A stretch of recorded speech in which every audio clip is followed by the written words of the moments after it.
और बढ़ते आगे, मध्य प्रदेश की संस्कृति मंत्री उषा ठाकुर इंदौर के महू दौरे पर रहीं। इस दौरान उषा ठाकुर ने बलात्कार की घटनाओं को लेकर बेतुका बयान दिया। उन्होंने कहा कि बलात्कार के आरोपियों को चौराहे पर फांसी देनी चाहिए। मंत्री ने कहा कि उनका अंतिम संस्कार भी नहीं करना चाहिए और उनके शव चील कौवे नोच कर खाएं, तभी दूसरे अपराधियों के मन में डर पैदा होगा। और इतना ही नहीं, उषा ठाकुर ने मानव अधिकार को लेकर भी तीखी प्रतिक्रिया दी है और कहा है कि मानव अधिकार भाड़ में जाए।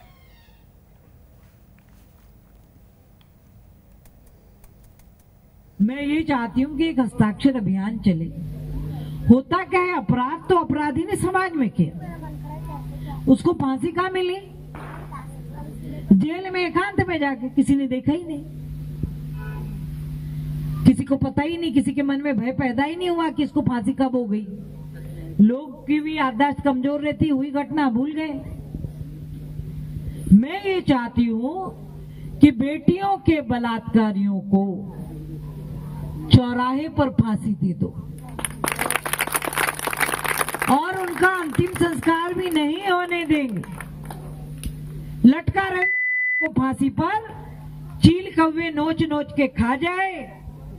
और जब सब लोग इस दृश्य को देखेंगे तो फिर दोबारा कोई बेटियों को हाथ लगाने की हिम्मत नहीं करेगा।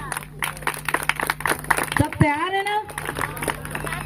तो हस्ताक्षर अभियान के लिए पत्रक लेकर सतीश आएगा, ये सरपंच है अपना।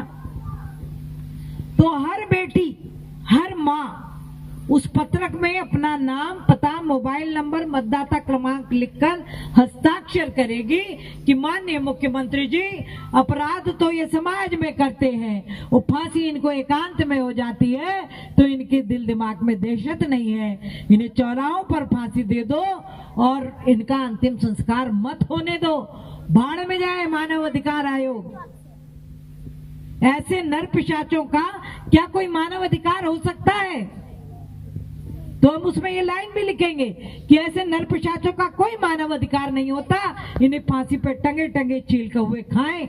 ऐसा ठोस निर्णय जब होगा तो बेटियों की तरफ देखने से पहले 1000 बार आदमी सोचेगा। मध्य प्रदेश में 2023 से पहले अतिक्रमण विरोधी मुहिम सत्ता में बैठे लोगों के लिए बड़ी मुसीबत बनते जा रही है। और ताजा मामला ग्वालियर का है, जहां रविवार को अतिक्रमण विरोधी मुहिम के तहत बुलडोजर कार्रवाई की गई है। प्रशासन की इस कार्रवाई से शायद मंत्री प्रद्युम्न सिंह तोमर का बड़ा नुकसान उठाना पड़ सकता है। क्या है पूरा मामला, इस रिपोर्ट में देखिए।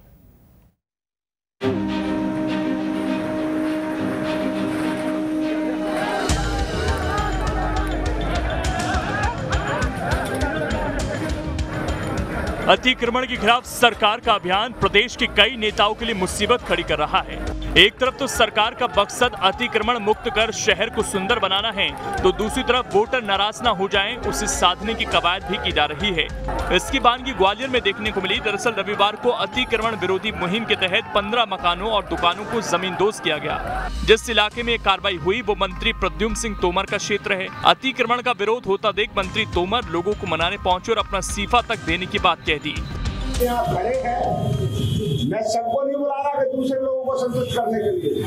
अगर आप लोग ये असंतुष्ट हैं कि प्रद्युम्न सिंह निकम्मा है, काम नहीं कर रहा है, आपके साथ अन्याय किया है, तो मैं क्षत्रिय बालक हूँ। आप यहाँ कहेंगे मैं रिजाइन करके बाहर हो जाऊंगा कुर्सी से।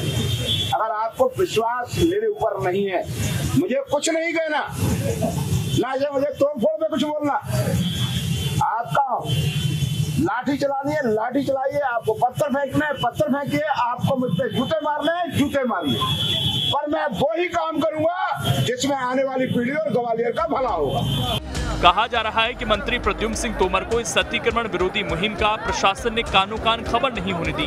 जब कार्रवाई करने अमला पहुंचा तो मंत्री ने रुकवाने की भी कोशिश की, लेकिन उनकी एक न चली।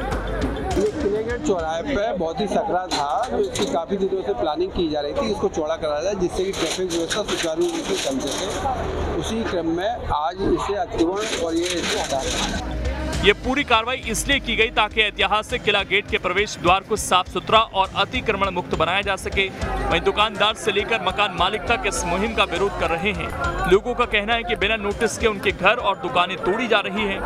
यहाँ के दुकानदार जो 700 सालों से दुकानों पर जमे हुए हैं बिना किसी नोटिस दिए, अभी 6 घंटे पहले इनको नोटिस देके खाना पूर्ति की गई और गुंडागर्दी के नाम पे इनकी दुकानें तोड़ी गई। हमारी पूरी दुकान तोड़ दी, अतिक्रमण के नाम पे पूरी दुकान तोड़ दी। 2 फुट जगह लेने के चक्कर में 10 फुट जगह तोड़ दी। समझे, वो बिल्डिंग नहीं तोड़ी जा रही, वो खड़ी है। इसका भी कोई नोटिस नहीं था, फिर भी इसको तोड़ी जा रही है। कार्रवाई से लोगों में नाराजगी है तो वहीं मंत्री प्रद्युम्न सिंह तोमर को भी अब डर सताने लगा है, क्योंकि ये उन्हीं का विधानसभा क्षेत्र है। ऐसे में उन्होंने पीड़ित दुकानदारों को दिलासा देने की भी कोशिश की, लेकिन अब पीड़ितों का गुस्सा मंत्री तोमर के लिए कितना नुकसानदेह साबित होता है, ये तो 2023 के विधानसभा चुनाव में ही साफ हो पाएगा। ग्वालियर से विनोद शर्मा के साथ टीम न्यूज़ 18।